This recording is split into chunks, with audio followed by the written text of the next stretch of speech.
Story 1. He knew my apartment better than I did. This happened to me in 2019, a few months after I moved into a studio apartment in Milwaukee. It was my first time living truly alone. No roommates, no boyfriend. I'd had a roommate in college, then lived with my sister for 2 years. When I finally got my own place, I thought I'd feel free, but I didn't. The apartment was nothing special. Third floor walk-up, cracked tile in the kitchen, radiator heat. But it was mine. I'd picked every piece of furniture, every rug and curtain. For the first month, I took photos of everything. Not consciously at first, just snapshots on my phone when the light hit right, or when I finished setting up a new corner. A throw blanket across the couch, my favorite mug on the windowsill.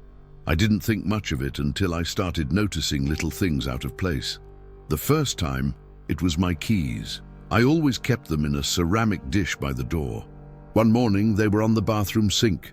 I figured I must have been distracted or on the phone. Then it was the toothpaste, turned around, cap unscrewed. Then the throw blanket was folded on the other side of the couch. Small things, forgettable, but too consistent. I started scrolling back through my photos, comparing. The dish was by the door, then not. The blanket flipped over. Subtle differences. I wasn't sure if I was imagining it, or if someone was actually entering while I was gone. The front door lock was always untouched. Windows too. I checked obsessively, bought a wedge for the door, even though it seemed paranoid. I started photographing everything systematically, every room, every angle, every night before bed. I created a private folder in my phone, labeled it Layout. It helped a little. I thought, if something moves again, I'll know for sure. But it didn't help the feeling that someone else knew the space too. There was this moment, and I'll never forget this, when I opened the Layout folder and a photo looked off. It was the picture of my desk. The chair had been pushed in, and the pen on top had been moved from horizontal to vertical. I remembered taking that photo the night before, but in the saved version, the pen was different. I scrolled back to the original in my camera roll. It matched what I remembered, pen horizontal. But in the Layout folder version, it had changed. I couldn't explain it.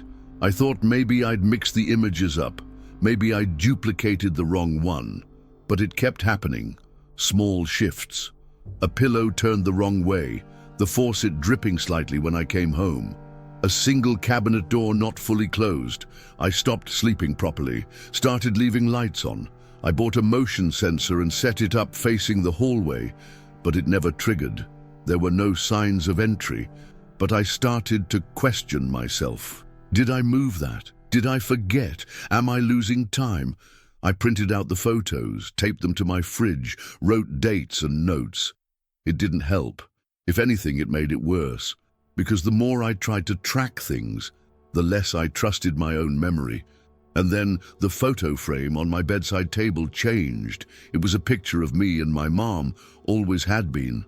One night, I came home and it was still me and my mom, but we were wearing different shirts, same pose, same background.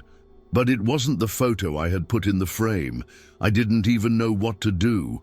I checked my camera roll. Nothing. I tried calling my mom, asking if she remembered the picture. She was confused, said she hadn't been in town in years, said she'd never worn that sweater. That's when I really started to unravel. I asked the landlord if there had been any maintenance visits, key access, anything. He said no. The lock wasn't a smart lock, just a simple deadbolt. I changed it anyway. Paid for it out of pocket. Still didn't feel safer. I told my sister. She said maybe I needed to talk to someone. I didn't argue, but I didn't stop checking. Every night, every object. I started noticing new details. The way the lamp cord was slightly twisted, or how a single sock would be missing and reappear 2 days later, neatly folded. Someone knew the space intimately. Knew it well enough to not break anything, to never leave evidence. It wasn't a break-in. It was cohabitation without consent. I bought a second camera, installed it in the hallway, pointing at the front door. For 3 weeks, nothing happened. Then one morning I woke up and all the photos on the fridge were gone, every single one. just empty magnets left behind. I checked the camera footage. Nothing. That's when I stopped trying to prove anything, because it wasn't about proving, it was about enduring. I still don't know who it was, or what they wanted, but they weren't stealing. They were adjusting.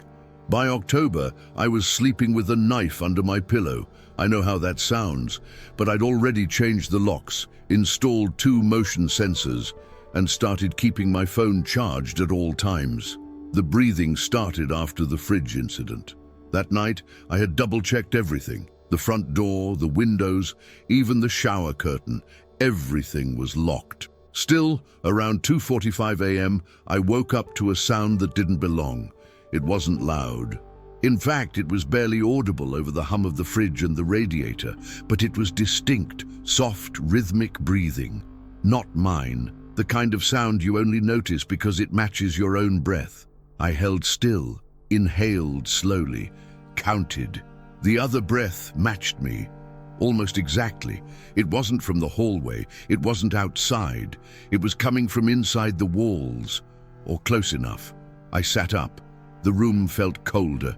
Not in temperature, but presence. That's the only way I can describe it. I walked to the bathroom. My unit had an old mirror cabinet above the sink, the kind with 3 sliding panels. I rarely used the storage behind it. That night I noticed something. Condensation, not on the mirror surface, but inside. I pulled the panels open. Nothing but old floss and a rusted nail file. But when I leaned in, I heard it again. Breathing. I took a deep breath and held it. The sound kept going, syncopated with mine, but not connected. It was faint, like someone exhaling through their nose, right behind the wall. I knocked softly. The sound stopped. Silence. I stepped back and left the bathroom door open. Didn't sleep that night. Just sat on the couch with my phone flashlight pointed toward the hallway. The next morning, I checked behind the mirror, pulled it off the wall. Behind it was just brick, but to the right, a small opening near the corner. Old construction, looked like a space where pipes used to be. Now just a dark pocket. I dropped a paperclip in. It didn't hit the ground. That day I bought expanding foam and sealed the gap, but the next night the sound came back. Not from the bathroom, from under the kitchen sink. Same breath pattern, same distance. It moved. I called the police. They came, looked around, told me it was probably old pipes creaking. Air displacement. I asked them to check behind the walls. They said they didn't do that. No signs of forced entry. No cause. I asked them to stay while I opened the cabinet under the sink. They stood back. I opened it slowly. Nothing inside. Except one thing, a matchbook. Black cover, no logo, just a phone number written in red ink. I didn't call it. I still have it. Taped to a page in my journal. The breathing stopped after that, but the silence was worse. After all of that, I started preparing to move. I gave notice to the landlord, found a new place across town. Smaller, older, but with better locks and no shared walls. Moving day came. I loaded everything myself, took multiple trips. It was raining that morning and I didn't care. I just wanted out. I didn't sleep the last night in the old apartment. Just sat in a chair with the lights on, waiting for morning. When everything was gone, I went back for one final sweep. Opened every drawer, checked the closets, the mirror cabinet. There was nothing. I turned to leave, and something fell out of the mailbox. A flat envelope, no stamp, no return address. Inside, a floor plan, my new apartment, exact layout, down to the window measurements, drawn in black ink on gridded paper, folded neatly. It had my name written in the corner, not printed, handwritten, and underneath in pencil one phrase, "Mirrors thinner here."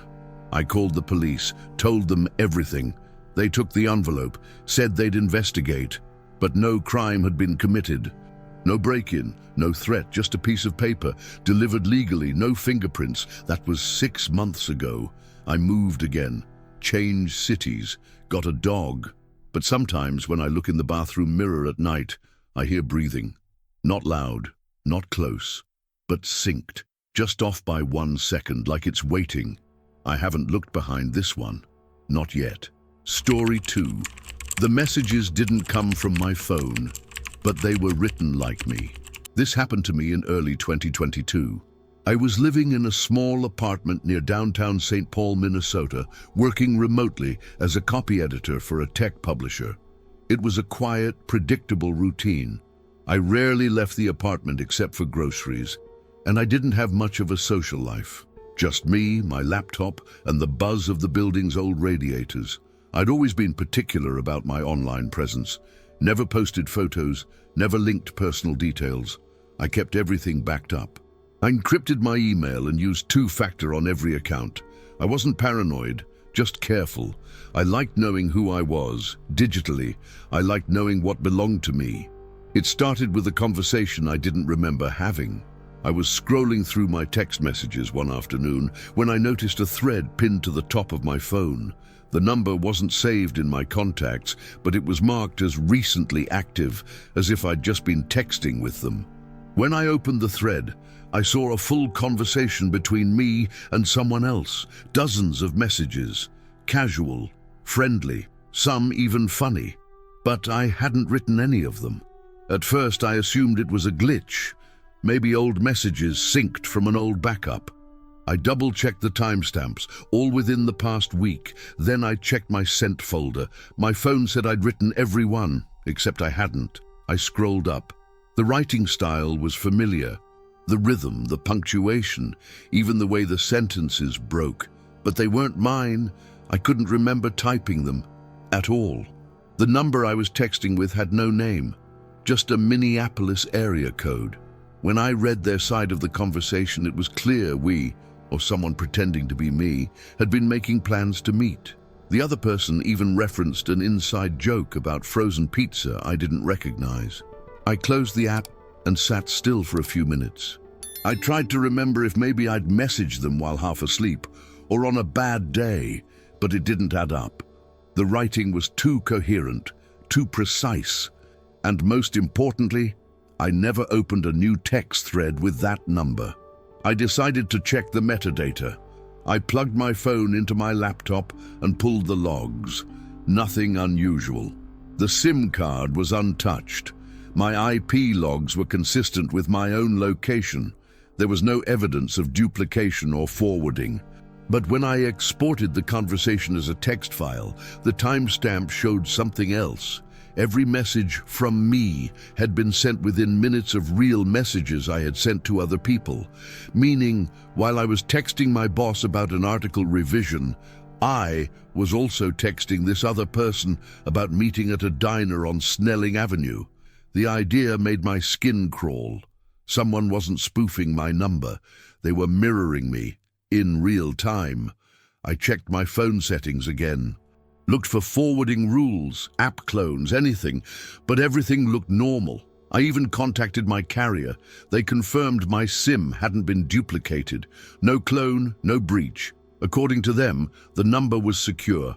I asked if a device could simulate my phone activity, mimic it. They said that in theory, yes. If someone had enough access to my cloud backups and my behavioral data, they could approximate it. But there was no breach on my account. No login anomalies. I deleted the thread. But I screenshotted every message first, and then I waited. A few days passed, no new messages. I changed all my passwords, turned off iCloud backup, wiped my phone and set it up as new. But the feeling stayed. Like someone else was in my voice, speaking with it, bending it, like a puppeteer with my mannerisms. Then 3 nights later, the thread came back. Same number, same tone, like I'd never left the conversation. Sorry for the delay. I had to reset everything. You know how it goes. That was the message from me, but I hadn't sent it. I held the phone and stared at it for a long time. Then, almost without thinking, I replied, "Who is this?" The response came back almost immediately. "You know who this is." I felt my stomach twist. The phrasing, that's how I talk. When I'm being evasive, casual. I scrolled up. Every message from me, every joke, every sentence, sounded like something I could have written. And that terrified me more than anything. I started replying more. Asking questions, testing tone. Where do you live? Don't start with that. What do you want? To keep the version of you that doesn't flinch so much. I stopped replying. The next day, I noticed something in my notes app, a draft I hadn't written. It was a story opening, like something I might sketch out late at night, but I hadn't written it. I know because of a single word I never use. Irrespective. The voice was too close, familiar, like reading a memory you forgot you had. I checked my laptop. Same draft appeared there too, dated 3 nights ago, same file name I would have chosen. I opened my email outbox. No suspicious messages, except one sitting in the drafts folder. It was a half-finished message addressed to someone I didn't recognize. The subject line was empty. The body just read, "You never existed, but I like who you are now." No one else had access to my account. I checked the device logins again. All local, no outside IPs. I started recording myself at night, audio only. I didn't trust myself to sleep without proof. The first 3 nights were quiet. On the 4th at 3:12 a.m., I heard my voice whisper something, just 3 words. "Try again later." That night, a new message appeared in the thread. "We're getting closer." I turned off all cloud sync and wiped the phone again. Went to a phone store and bought a burner, cash only, left the old device in a drawer. But I couldn't stop checking it. And the next time I did, there was a message waiting from my own voice. "You left the wrong one on." I went to the police. I showed them the screenshots, the metadata, the voice recordings. I explained that someone was replicating my communication patterns, that they were writing like me, responding like me, that they'd accessed my notes, drafted emails, even audio samples. The officer I spoke to was polite, but dismissive. He said, unless there was financial fraud, identity theft, or a direct threat, there was nothing to investigate. I asked about digital impersonation. He said it wasn't prosecutable unless it resulted in harm. "What about psychological harm?" I asked. He said I could contact a mental health professional. I left with a card and a case number that wouldn't go anywhere. That night, I got a message on the burner phone. No contact name, just a plain number. "Thanks for your cooperation." I didn't reply. I threw the phone in the trash and unplugged everything in my apartment. Internet, power strips, speakers. I started writing by hand again. Letters, stories, even grocery lists. I stopped trusting my devices. I stopped trusting mirrors. But the mimic didn't stop. I'd hear it in voicemails, my voice distorted just slightly. I'd see it in autofill suggestions, phrases I hadn't typed yet.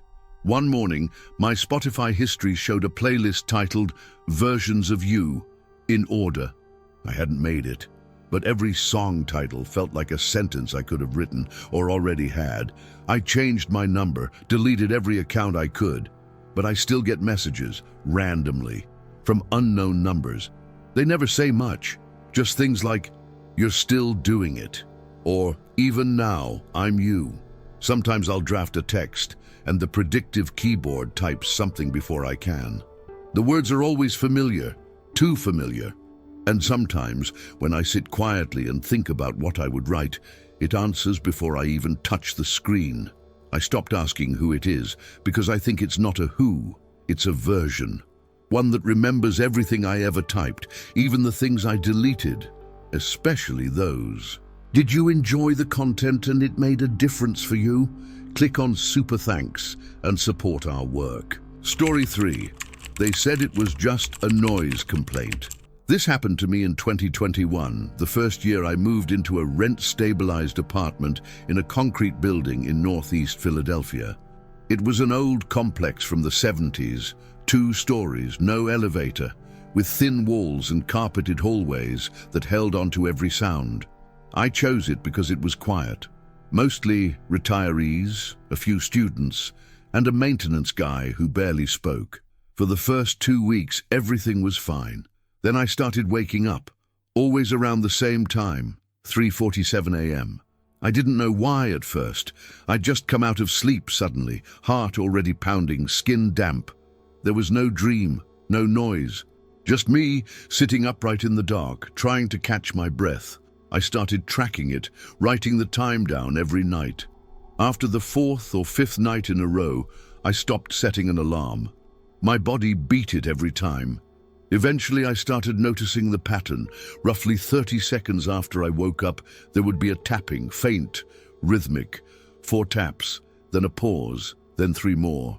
It sounded like it was coming from the wall behind my bed, which in my unit separated my bedroom from the stairwell.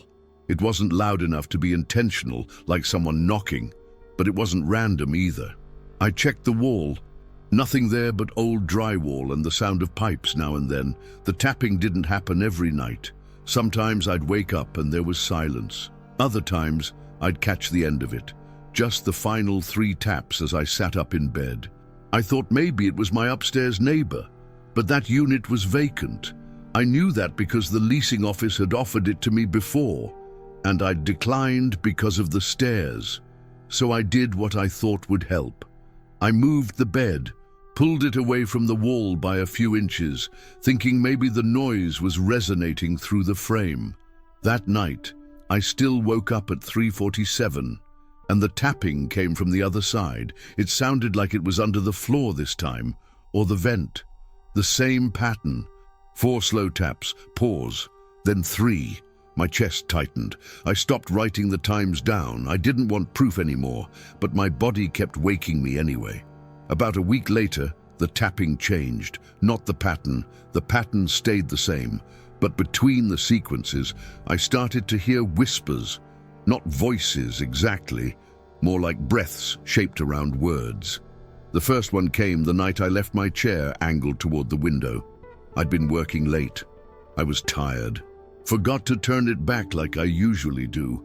It's a heavy wooden chair with a fabric seat, one I found at a thrift store 2 months prior. It squeaks when you move it. That night, after the tapping stopped, I heard a whisper that sounded like, "Move the chair." I froze. My bedroom was dark except for the light from the modem, blinking green. I didn't move. The next night, I turned the chair back before bed. Nothing happened. 2 nights later, I heard something new. "Wear the blue shirt."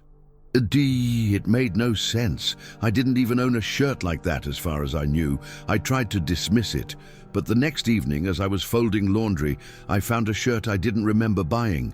Light blue, soft fabric, no tag, folded neatly in the back of my drawer. I stared at it for a long time, then I wore it.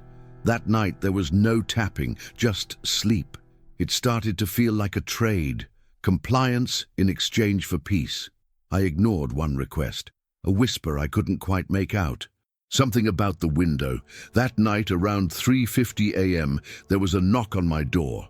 Not the wall, not the window, my actual front door. I didn't move. The knock came again. 3 slow knocks, then silence. When I opened the door an hour later, there was nothing but a folded piece of paper on the mat. It read, "I liked the other one." That was the first time I called the police. They came, asked if I'd seen anyone. I said no. Asked if I had cameras. I said no. They told me to install a ring cam, document future incidents, and call if anything escalated. I asked if they'd checked the stairwell. They said they already had. No sign of forced entry, no evidence of trespass. They asked if I lived alone. I said yes. One of the officers looked around my living room and asked if I left the chair that way on purpose. I didn't answer. After that, I started logging everything. I created a small black notebook, taped it to the underside of my coffee table. Every night I'd wake up, record the time, the sound, the pattern, any phrases. I noted the nights with no activity. I even started noting temperature and barometric pressure. I bought a camera, the cheapest one I could find, mounted it facing the door, just inside the apartment. And for about 2 weeks, nothing happened. No knocks, no whispers. Then, on a Wednesday morning, I came home from work and found the notebook was gone. Not misplaced, gone. The tape was still on the underside of the table, a perfect rectangle of it, but the book wasn't there. I looked everywhere, every drawer, every closet, gone. In its place, where I usually left my keys, was a folded piece of paper, same as before. This one read, "You forgot to log last night." I felt cold. Not scared exactly, more like hollow. I checked the camera. It had recorded nothing between 2 and 4 a.m. Literally nothing. The footage just cut to black. No error. No skip time code. Just absence. The police came again. I showed them the note. They took a photo, said they'd add it to the report, but they didn't touch anything else. Said there was no break-in, no damage, no threat.